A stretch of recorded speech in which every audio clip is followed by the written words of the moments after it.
என் தங்கச்சிய அன்பா சிரிச்சுக்கிட்டு பாசமா தேன் ஒழுக கூப்பிடணும்டி. ஷியாமளா, கண்ணு ஷியாமளா, இங்க வாமா.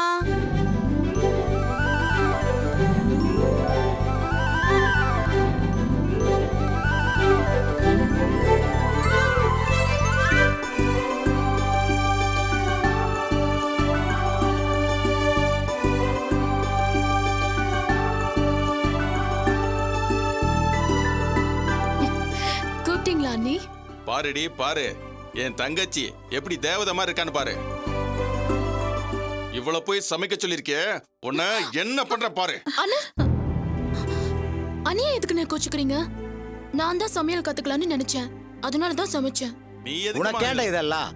கையில அழுக்கு படாம கால்ல மண்ணு படாம பாத்துக்கணும் தான் ஆசைப்படுறோம். நீ ஏன்டா நெருப்புல போய் வேகணும்? ஆசையா வளர்த்த தங்கச்சி அடுப்பங்கரையில போய் சமைச்சதை நினைச்சா கண்ணெல்லாம் கலங்குதுமா.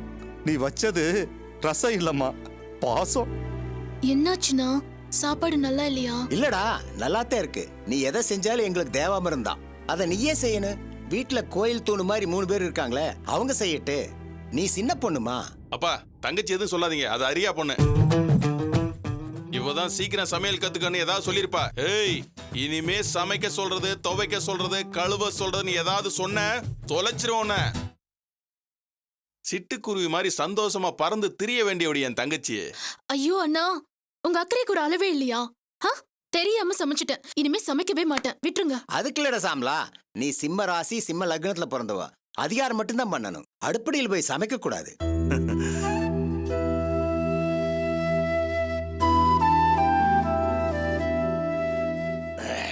நீங்க சொல்றதெல்லாம் சரிதான்ப்பா. ஆனா எனக்கு இருந்தாலும் நான் இன்னொரு வீட்டுக்கு போய் வாழ போறவ. சமையல்லாம் தெரிஞ்சாதானே வசதியா இருக்கும். நான் பேசணும்னு நினைச்ச விஷயத்த என் பொண்ணே ஆரம்பிச்சிட்டான். டே பெரியவனே, உள்ள ஒரு கவருக்கு எடுத்துட்டு வா. சரிப்பா.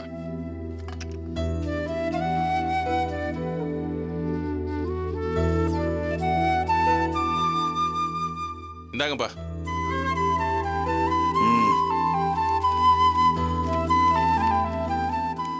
நம்ம குடும்ப அந்தஸ்துக்கு தகுந்த மாதிரி தான் மாப்பிள்ள பார்த்திருக்கேன். பையன் பூர்வீக குண்டூர், ராஜஸ்தான்ல வேலை பார்க்கறான். நம்ம சியாமலாக்கு பொருத்தமா இருப்பான். இந்த பாரு. நான் பார்த்து என்னங்க பண்றது? சியாமளாவுக்கு இந்த கல்யாணத்துல சம்மதமானு கேளுங்க. அட, இவ சம்மதம் இல்லாம நான் பண்ண போறான். ஏமா நீ என்ன சொல்ற? எனக்கு பிடிக்கலப்பா.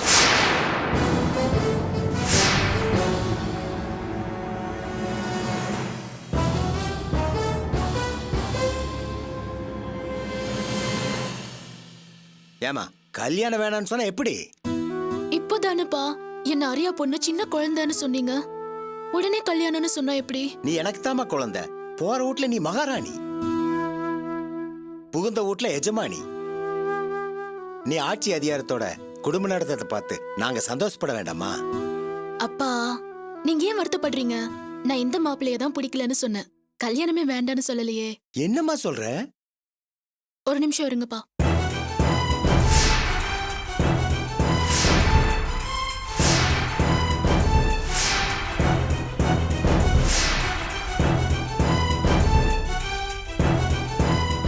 அப்பா, நான் ஒருத்தரை லவ் பண்றேன், அவரையே கல்யாணம் பண்ணிக்கலாம்னு இருக்கேன். என்ன சொல்ற நீ? சுமாரு. யாருமா அது?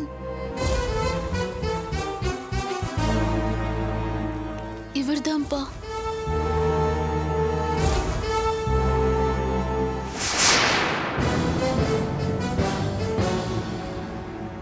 இவனா? இவனா? அடச்சி, இவனா? கொடுங்க.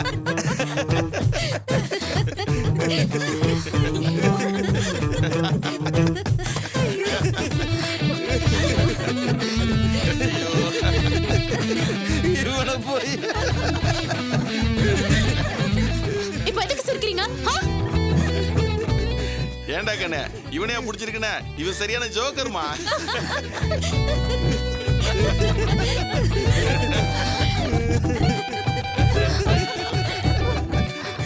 கமன் இருங்கடா. ஏமா இவன் யாரு, எப்படிப்பட்ட ஆள்னு ஏதாவது உனக்கு தெரியுமா? தெரியும்பா. பேர் ஆனந்த், கான்ஸ்டபிளா வேலை பார்க்கறாரு. இவரோட அப்பா ரிட்டையர்ட் போலீஸ், வயசு 64. அம்மா ஹவுஸ் ஒய்ஃப், வயசு 59. அவங்களுக்கு கல்யாணம் ஆகி ரொம்ப வருஷத்துக்கு அப்புறம் இவர் பிறந்ததுனால இவர் வயசு 25. ஒரு தங்கச்சி இருக்கா, வயசு 17. ஏய், இதெல்லாம் உனக்கு எப்படி தெரியும்? தெரியுமா? இதுதான் அவங்களோட ரேஷன் கார்டு ஜெராக்ஸ். சரியா இருக்கான்னு பாருங்க.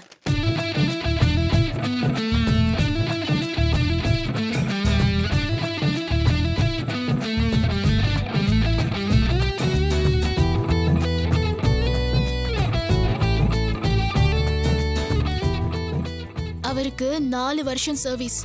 பிடித்தம் போக 7000 ரூபாய் வாங்குறாரு. இந்தாங்க salary சர்டிபிகேட். 3 வருஷத்துக்கு முன்னாடி வண்டி வாங்கியிருக்காரு. இதுதான் வண்டியோட ஆர்சி புக் ஜெராக்ஸ். 4 லட்சம் ரூபாய்க்கு இன்சூரன்ஸ் பாலிசி எடுத்திருக்காரு. இந்தாங்க அதோட ஜெராக்ஸ்.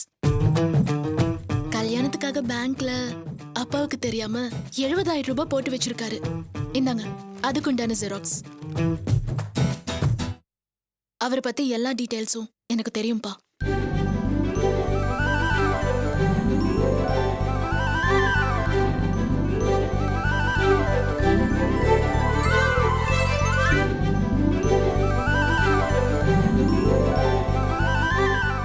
அடே அப்பா, கல்யாணத்துக்கு முன்னாடி உனக்கு இவ்ளோ விஷயம் தெரியுமா? எனக்கும் தான் கல்யாணம் ஆச்சு. என் புருஷனை பத்தி ஒண்ணுமே தெரியாது. அப்படி என்ன உனக்கு அவன் மேல அவ்வளவு பிரியம்? எதனால பிடிச்சிருக்குன்னு எனக்கு சொல்ல தெரியலப்பா. அவர் ஒரு நாள் வீட்டுக்கு இழுத்துட்டு வந்தீங்களே, ஞாபகம் இருக்கா? அப்போ உங்க முன்னாடி எவ்வளவு தைரியமா பேசினாரு.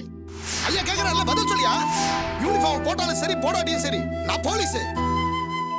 அந்த வீரம் எனக்கு பிடிச்சிருக்குப்பா. அம்மா கிட்ட தன்னோட வேலைய பத்தி ரொம்ப பெருமையா பேசினாரே, அந்த கடமை உணர்வு எனக்கு பிடிச்சிருக்குப்பா. கஞ்சா வைக்கிறவன், பிக் பாக்கெட் அடிக்கிறவன், ரவுடி, கொலைகாரன் எவனா இருந்தாலும் தொலைச்சு எடுத்துருவேன் தெரியுமா? எத்தனை பேரை கதற அடிச்சிருக்கேன் தெரியுமா?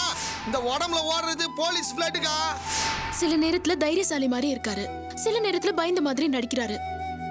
அவரோட புத்திசாலித்தனம், நேர்மை, வீரம் எல்லாமே எனக்கு பிடிச்சிருக்குப்பா.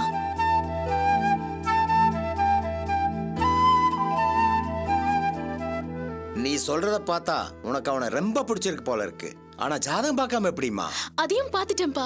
பாருங்க, விருச்சிக ராசி, துலா லக்னம், 10 பொருத்தமும் இருக்கு. நம்ம ஜோசியர் தான்ப்பா சொன்னாரு. ஓ, பொருத்தமும் பார்த்தாச்சா? அப்பா, நீங்க எத்தனையோ கோடீஸ்வரர் மாப்பிள்ளைய பார்க்கலாம், ஆனா என் மனசுக்கு பிடிச்ச மாப்பிள்ளைய உங்களால பார்க்க முடியாது. இவரை நான் பார்த்துட்டேன்ப்பா, எனக்கு ரொம்ப பிடிச்சிருக்குப்பா. அவன் சாதாரண போலீஸ்மா. ஏப்பா, அவன் கையில குச்சி வச்சுட்டு நிப்பாங்களே, அந்த மாதிரி சாதாரண போலீஸ்பா. தங்கச்சி, நம்ம கிட்ட கை நீட்டி மாமூல் வாங்குற போலீஸ்காரன் அவனை போய் பிடிச்சிருக்குன்னு சொல்றியே, கேட்கவே கேவலமா இருக்கு. அப்பா, வீட்டுக்கு வரப்போற மாப்பிள்ளைய தப்பா பேசாதீங்கன்னு சொல்லுங்கப்பா. அவர் பத்தி இனிமே ஒரு வார்த்தை தப்பா பேசினா கூட. அம்மா, தங்கச்சி, வேணா விபரீதம். சரி, நாங்க இனிமே எதுவும் பேசல. அப்பா, நீங்க என்னப்பா சொல்றீங்க? இவரை பிடிச்சிருக்கா இல்லையா? எனக்கு கல்யாணம் பண்ணி வைப்பீங்களா மாட்டீங்களா?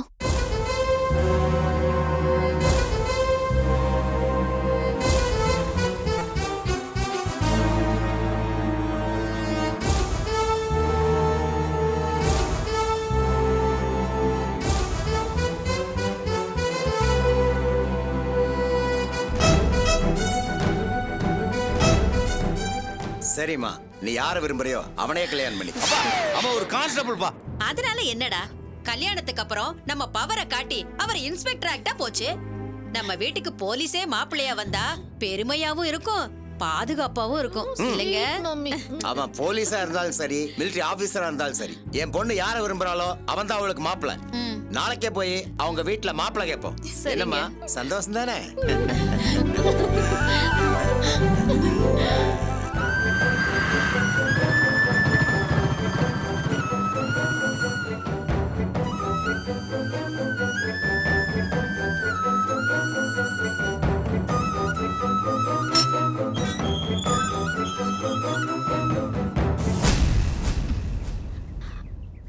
அண்ணா,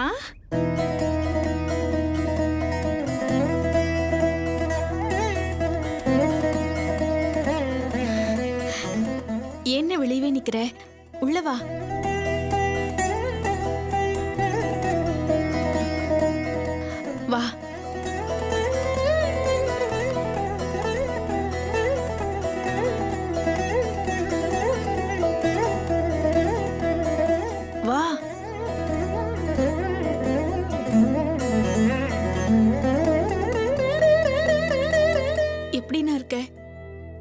பார்க்கணும்னு கூட உனக்கு தோணலல்ல?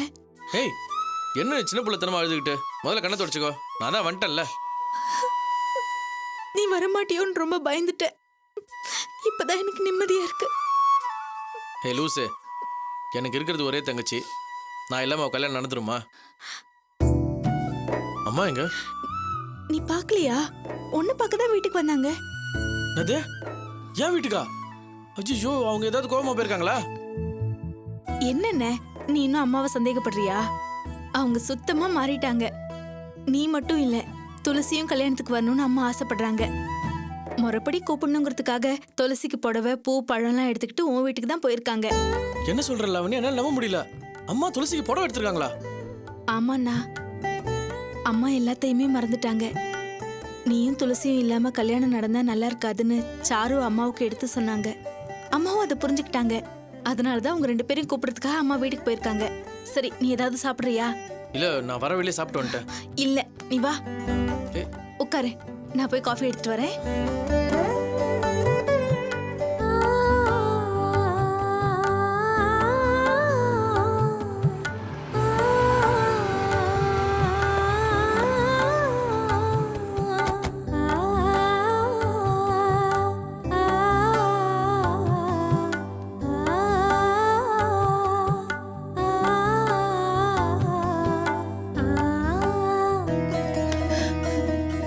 தமிழ்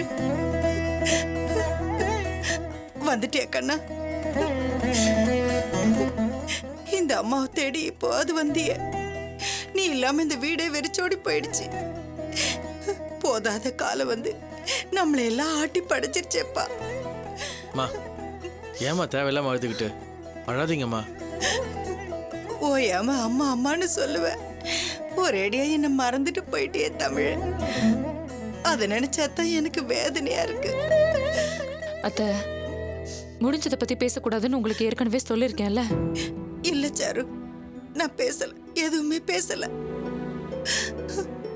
மனசு கொணாம இவன் வீட்டுக்கு வந்தானே, அதுவே எனக்கு போதும். என் மகராசி, நீ மட்டும் இல்லைன்னா என் மகன் இந்த வீட்டுக்குள்ள காலடி எடுத்து வச்சிருப்பானா?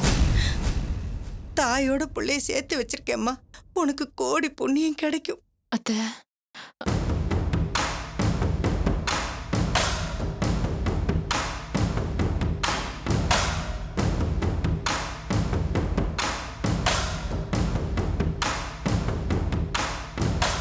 என்ன தமிழ் பாக்குற? கல்யாணத்துக்கு முன்னாடி உன்னை வீட்டுக்கு வரவழைக்கணும்னு சாருதான் ஒத்த கால நின்னா. என்கிட்ட ஏச்சும் பேச்சும் வாங்கிக்கிட்டு உனக்காக இவ பட்ட பாடு இருக்கே. ஐயோ சாமி, நம்ம குடும்பத்து மேல சாரு ரொம்ப பாசம் வச்சிருக்காப்பா.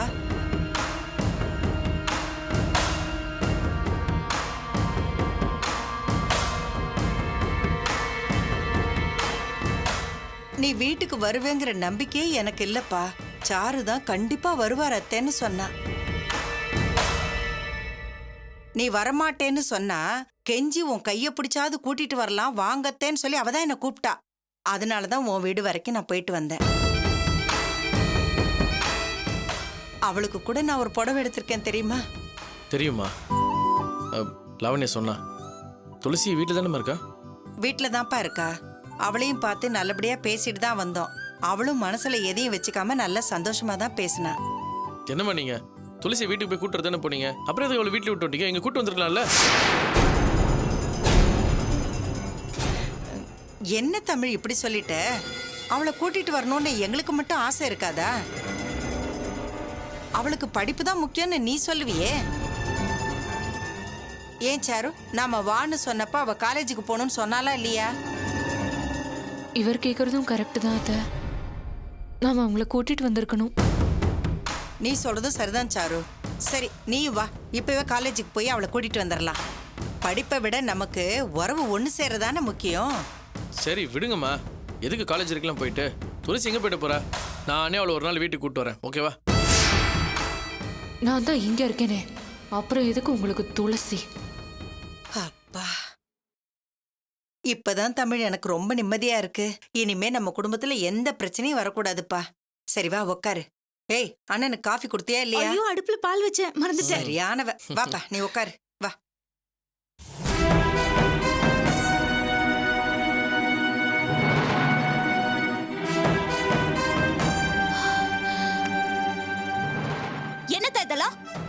என் பொண்டாட்டியை தவிர வேற யாரும் தேவையில்லைன்னு அறுத்தறிஞ்சிட்டு போனவரு இப்ப எதுக்கு வந்தாராம்? என்ன சுதா இப்படி பேசுற? இது அவன் வீடு, அவன் இங்க வரக்கூடாதா? அன்னைக்கு ஹாஸ்பிட்டல்ல ஒட்டும் வேணா உரம் வேணான்னு அறுத்தறிஞ்சு பேசினாரே, அப்ப தெரியலையா இது அவரு வீடுன்னு?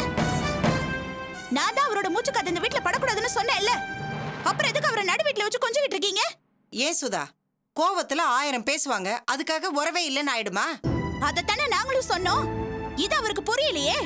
ஒழுங்கா வெளியில போங்க, இல்லனா போலீஸ கூப்பிடுவேன்ல மிரட்டினாரு. இது பாருங்க அண்ணி, கோவத்துல நீங்களும் ஏதோ பேசிட்டீங்க, நானும் ஏதோ பேசிட்டேன். இப்போ எதுக்கு பழசெல்லாம் பேசிக்கிட்டு? நான் உங்ககிட்ட பேசல, இவங்க கிட்ட பேசிட்டு இருக்கேன்.